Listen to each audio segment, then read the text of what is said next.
ত্রিপুরায় এডিসি নির্বাচনকে সামনে রেখে পাহাড়ি এলাকায় তৎপরতা বাড়ালো শাসক দল ভারতীয় জনতা পার্টি। শরিক দল তিপ্রামথার সঙ্গে ক্রমশ বনিবনা না হওয়া এবং জোটে ফাটল স্পষ্ট হওয়ায় পাহাড়ে এককভাবে লড়াইয়ের প্রস্তুতি নিচ্ছে এবারে বিজেপি।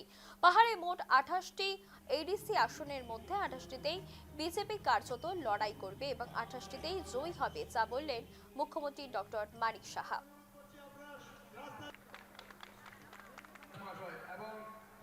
जनता पार्टी के बिना अभी ये जनजाति के जो इनका उन्नयन अगर होना है तो एकमात्र ये विश्वास आ गया खाली भारतीय जनता पार्टी कर सकते हैं, मोदी जी कर सकते हैं। इसीलिए जहाँ भी जाता हूँ बहुत लोग आ रहे हैं और इतना भारी मात्रा में, मैं पहले भी यहाँ पर कंचनपुर में मैं आया और हमेशा कंचनपुर में एक अशांति का वातावरण हमेशा रहा। अभी मैंने इन लोगों को ये कहा है कि शांति होना चाहिए और हम शांति के लिए कभी कभी शक्ति भी प्रयोग करें और लेकिन कानून के दायरे में रखें। और इसीलिए अभी पूरा त्रिपुरा में जिस तरह शांति अभी का वातावरण अभी आया है, कल भी आप देखो ये हमारा डीजीपी साहब ऑलरेडी बोल चुका है 20 साल में इतना मैंने क्राइम कम हुआ है अबाउट 8.3%। तो इसको लेके बाहर से भी लोग यहाँ इन्वेस्ट करने आ रहे हैं और हमारा त्रिपुरावासी जो बाहर रहते थे ये लोग भी आ रहे हैं अभी। तो सभी जगह में जनजाति का जो उन्नयन और जनजाति के एरिया में जो इतना दिन से एक डिवीज़न के राजनीति, डिवाइड एंड रूल का राजनीति चल रहा है, ये इनको समझ में आया। ये बहुत कमलमती है ये लोग। और अभी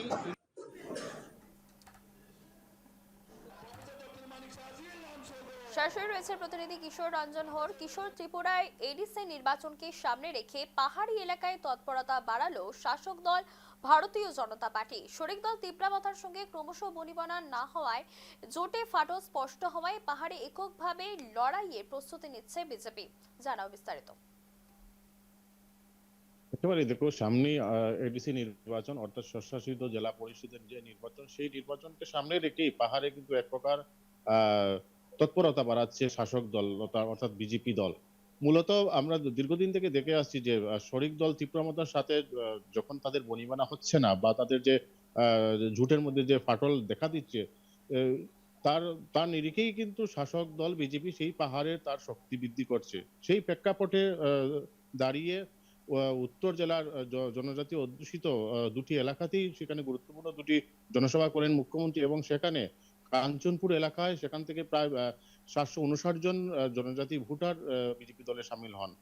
মূলত তিনি সেই জনসভা থেকে তিনি এক প্রকার তিপ্রামথা দলকেই তীব্র ভাষায় কটাক্ষ করেন, যদিও তিনি সেই দলের নাম প্রকাশ করেননি। তিনি জানান যে এডিসিতে যে প্রকার যে অর্থ বরাদ্দ করা হচ্ছে এডিসি উন্নয়নের ক্ষেত্রে, কিন্তু তারপরেও এডিসি থেকে বলা হচ্ছে যে রাজ্য সরকার সেখানে কোনো টাকা পয়সা দিচ্ছে না।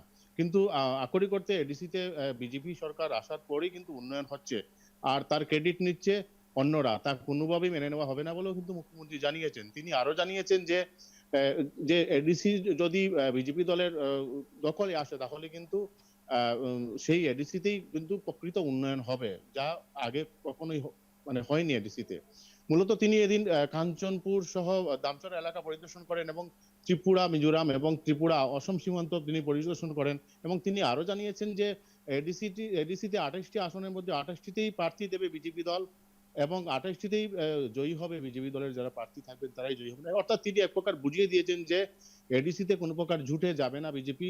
আর সেই যে জুটে না যাওয়ার যে প্রকৃত রহস্য, যে দীর্ঘদিন থেকে চলে আসা যে চলমান যে শরিক দল তিপ্রামথার সাথে যে তাদের বনিবনা হচ্ছে না বা যে সংঘর্ষ, তারই কিন্তু ইঙ্গিত তিনি এক প্রকার প্রকাশ করলেন মুখ্যমন্ত্রী। এখন দেখার যে এডিসি নির্বাচনে সেই যে বিজেপি দলের তৎপরতা যে পাহাড় জুড়ে যে চালাচ্ছে, তা কতটুকু ভোটের বাক্সে প্রভাব ফেলে তা কিন্তু সময় বলবে। সুদাশ্রী, একদমই কিশোর, এই খবরের নজর রাখা তো তোমাকে ধন্যবাদ। আবারও জানাবো, ত্রিপুরা এডিসি নির্বাচনকে সামনে রেখে পাহাড়ি এলাকায় তৎপরতা বাড়ালো শাসক দল ভারতীয় জনতা পার্টি।